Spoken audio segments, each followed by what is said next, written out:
Takulandirani pano pa Lahiri KTV pamene timakupasirani mapulogalamu athu osiyanasiyana. Ife Lahiri KTV chomwe tingakupempheni tapangani like, share komanso subscribe pano pa Lahiri KTV. Komanso ndikupemphani kuti audio iyi video yathu musayisire panjira, imvereni mpaka kumapeto. Ndikupereka chiganizo chanu ku comment section.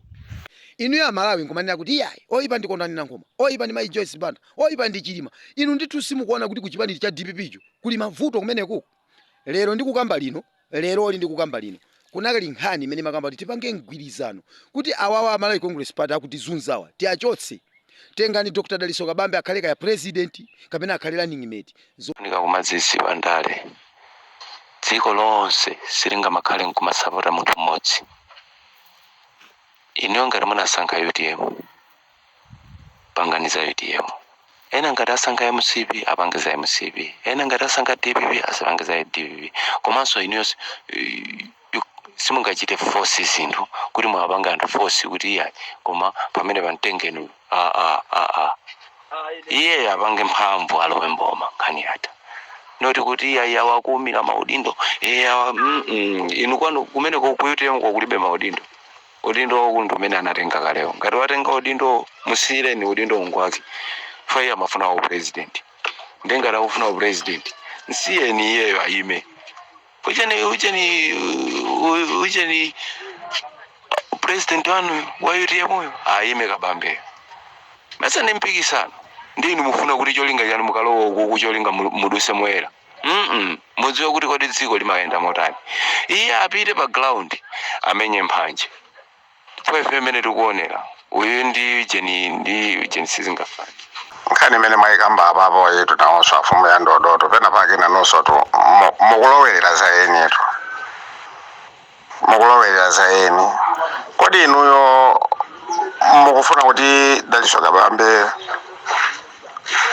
apange mgwirizano ndi DPP nde iyeyo akhale pa nambala 2. Kodi iye ndali wayapaliti chimene chingapangisa kuti anthu amusankhe akhale pa nambala 2 ndali wayapaliti. Komanso ubwino umene mukuona kuti Daliso Kabambe ali nawo wapanga chani ku dziko la Malawi limene mukuliona kuti unena kuti ku Malawiko Daliso Kabambe akhoza kukhala pa nambala 2 ndi kukhala kuti iyeyo akhala kuti basi ndi 100% ndi ndani. Chifukwa kuti anthu onse amene mwatchula pamene wopo onsewo ankafuna maudindo ngati ankachoka mchipanimo chifukwa cholimbirana maudindo. Apatricia Kaliati ndi aja amene ali anthira kuwiri amangofuna maudindo chifukwa chokana kuwakana maudindo aja anayamba kutukwana APM. Chosatira chake mmene muja anatuluka kukakhala pa bench. Atakhala pa bench anatolerana ndi kupanga chipani chimodzi cha Saulos Chilima kumpasa mmene uja timaudindo akuti achita Attorney General ndi zina zotero. Koma onse aja kuti mwayang'anisise onse amene anachoka kumene kucha ndi anthu onse aja kuti ankafuna maudindo. Ndi nkatikati mofuna kupulumutsa anthu dziko la Malawi ngati mwana kuti Daliso Kabambe ndopulumutsa anthu. Kodi zimene amafunsa je unena kuti inuyo mukamapita ku ucheno ku parliament kutani tizaenda wapasi munthu ndiye akayankha kuti majokes mapanga majokes kodi mugaza kuti amene changatukule dziko. Ino ndi mukuntchula ka Daliso Kabambe ifoti na amene ndi imene mwakwera inu imene ndi imene mukujiya mini basi imene mwakwera inu imene mukujiya ndi imeneyo. Kodi banji inu osangopanga programu kungwauza amene kuti agwirizane atupere Daliso Kabambewo aendere limodzi ndiye tione kuti kodi amene angatenge ndi ndani.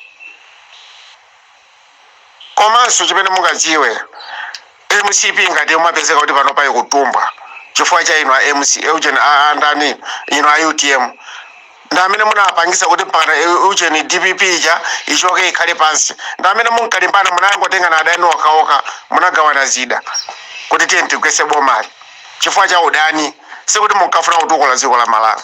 Lero zakunyererani zimenezo zimene mukuvutikana nazozo. Kukhaula tu inu mukhaula kumene ndiponso simukhala mzingokhala pa bench palibe mukanena kuti chipani cha DPP chita mukunama inuyo zimene mukambazi mukungokamba basi zoti bosi bora ni sinanga munthu oita ni minibus amanena kuti yazaza kale omo pamene muli mipando level ndimene mukupanga inyozo koma ine ndikayang'anisisa dziko la Malawi palibe munthu amene akutukula kuti amene akupanga akufuna maudindo akufuna kutukula dziko la Malawi kulibe. Adaliso Kabambe palibe chilichonse chimene angapange chotukula dziko la Malawi. Oko apita Mutharikawo palibe chimene angapange chotukula dziko la Malawi. Oko Joyce Bandawo ndamene analimbikisa kunena kuti ife tipangisa chipani koma ine sindikhala president koma president uyo achoke akhale pa bench. Tipex imene mukuichulayo Tipex amene ochatu ndamene amagwisa ntchito kuchokera kale lonse.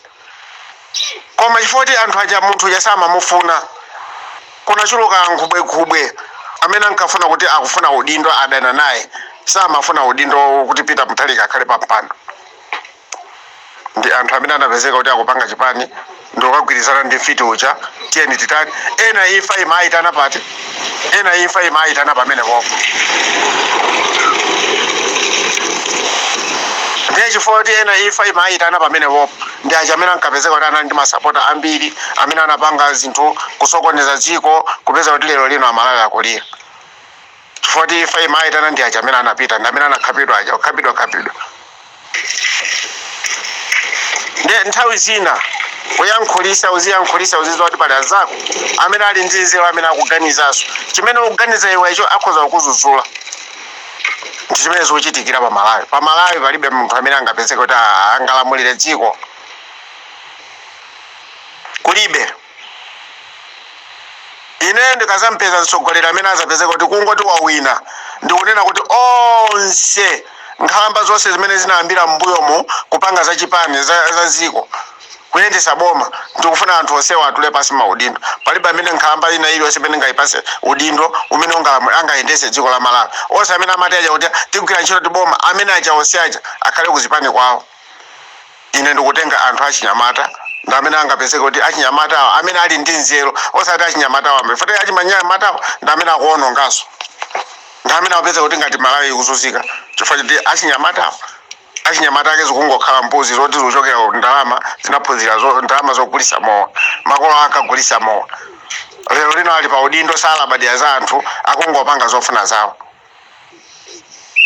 Nde ifeyo palibe mmene munganena kuti ayi akanapanga inu Daliso Kabambe angakhale pa nambala 2 wayamba liti ndale amene wayamba liti ndale zoti mungamanena akanamutenga amene ochi kodi nanga iye bwanji sakugwiza ndatu pe kuti angoende alimodzi. Zimene tikunenazo